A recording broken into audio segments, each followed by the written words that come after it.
Младежки глас за вас!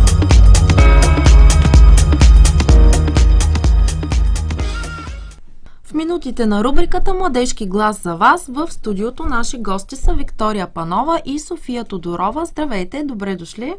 В структурата на Младежки глас функционират различни клубове по интереси. Това са, например, Клуб Култура, Клуб Информационни технологии, Клуб Ентертеймент и Клуб Юрист.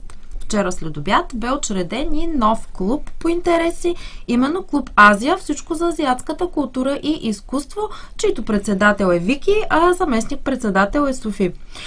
Откъде се зароди тази идея, момичета, и какви са целите на новоформирания клуб? Вики? Идеята за този клуб се зароди от факта, че в днешно време се е увеличил броя на хората, които са последователи на подобни течения, свързани с азиатската култура и изкуство. Целта ни е да се популяризират традициите и обичаите, характерни за страни като Китай, Корея, Япония, за да могат повече хора да се докоснат до тях. А какъв ще бъде предмета на дейност на Клуб Азия? Какви мероприятия ще бъдат организирани? Първата дейност на клуба е косплей фестивал под името Cosplay MG, по името на Младежки глас. Всеки изявил желание да се включи в фестивала ще има за задача да представи или пресъздаде образ на герой от филм, аниме или компютърна игра. Планирано е да бъде през септември. Фестивалът е планиран да протече в две части. В първата част участниците дефилират, а във втората част самостоятелно представят своята интерпретация на героя, който са избрали.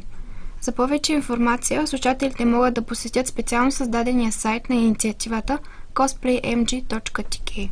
Споменахме косплей, но много хора може би не знаят и не са чували това понятие. Нека да го обясним за нашите слушатели.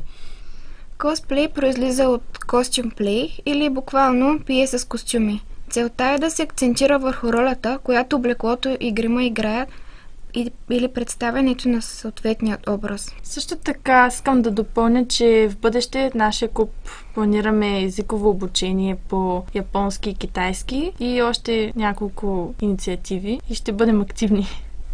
Аз ви благодаря, момичета. Пожелавам успех на вас и вашата нова инициатива, а ние ще продължим с интерес да следим всичко около Младежки глас.